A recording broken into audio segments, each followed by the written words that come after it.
Selamat malam pemirsa, mari kita menjauh sejenak dari hiruk-pikuk politik, menjauh dari bermacam polemik. Dengan Pancasila dan Konstitusi sebagai referensi, kita berdiskusi untuk perbaikan negeri, membahas beragam isu kebangsaan, bukan kepentingan pribadi, kelompok atau golongan.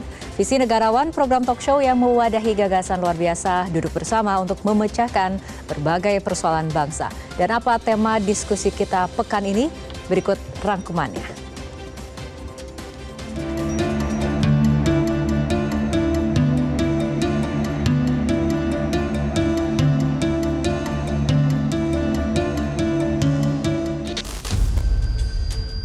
Tidak salah para pendiri bangsa meletakkan ketuhanan yang Maha Esa sebagai elemen paling fundamental dasar negara, yaitu sila pertama Pancasila.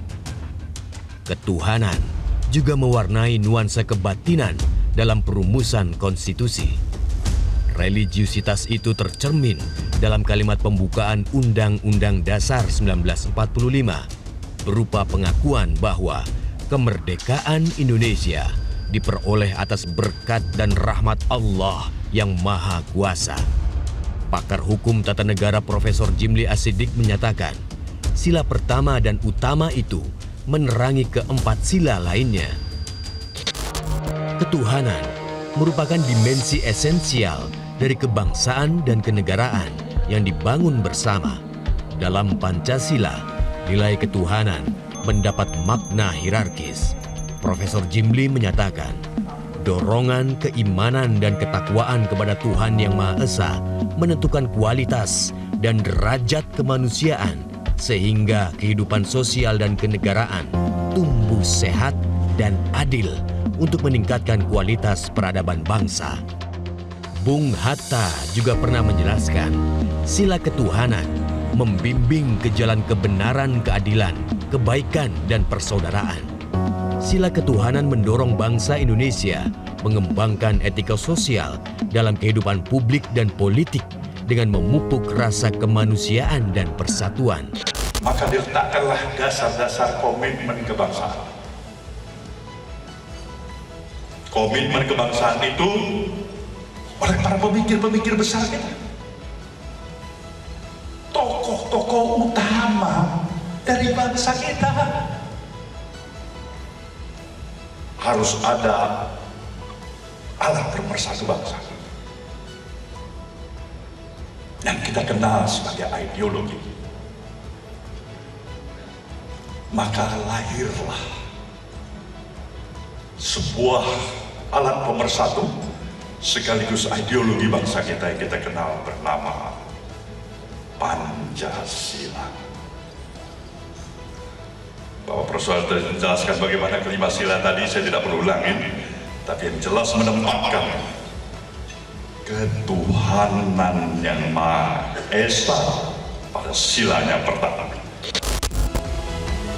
Hakim Mahkamah Konstitusi Arief Hidayat menulis, sila pertama Pancasila bukan merupakan prinsip yang memasuki ruang akidah umat beragama, melainkan suatu prinsip hidup bersama dalam suatu negara di tengah kemajemukan masyarakat. Para pendiri bangsa tidak memaknai sila pertama Pancasila dalam makna yang terlalu teologis dan filosofis, namun dimaknai dalam konteks kehidupan praksis seperti menyambung silaturahmi agar perpecahan antar anak bangsa dapat dihindari.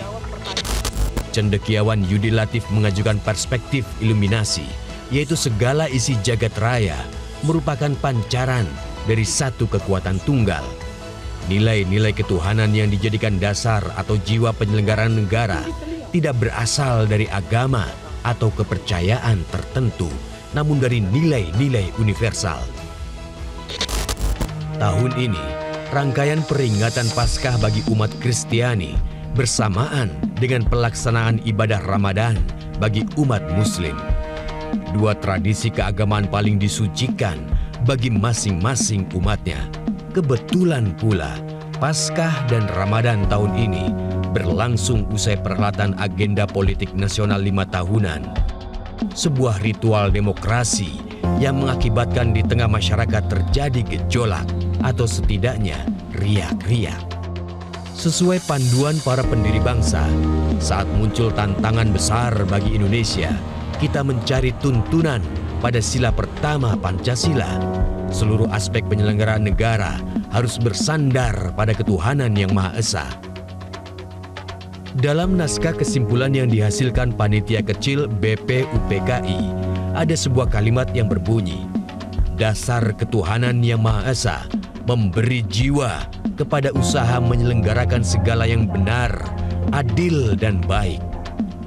Manakala sewaktu-waktu tersesat dalam perjalanan, ada senantiasa terasa desakan gaib yang membimbing kembali ke jalan yang benar.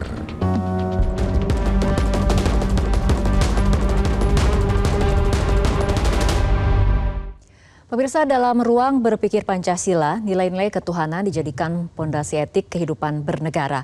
Tuntutan ilahiyah diinternalisasi secara batiniah lalu diterapkan dalam kehidupan jasmaniah. Indonesia bukan negara sekuler, namun juga bukan negara teokrasi. Di negara Pancasila, agama tidak hanya diletakkan di ruang private, namun mendapat tempat publik yang berkaitan dengan penguatan etika sosial. Peneliti Universitas Indiana Amerika Serikat, Dr. Margaret Sutton, menemukan bahwa kebebasan berpendapat menebalkan perbedaan di masyarakat, sehingga demokrasi tidak mungkin berjalan tanpa toleransi. Dan lembaga terbaik untuk belajar toleransi di Indonesia adalah agama.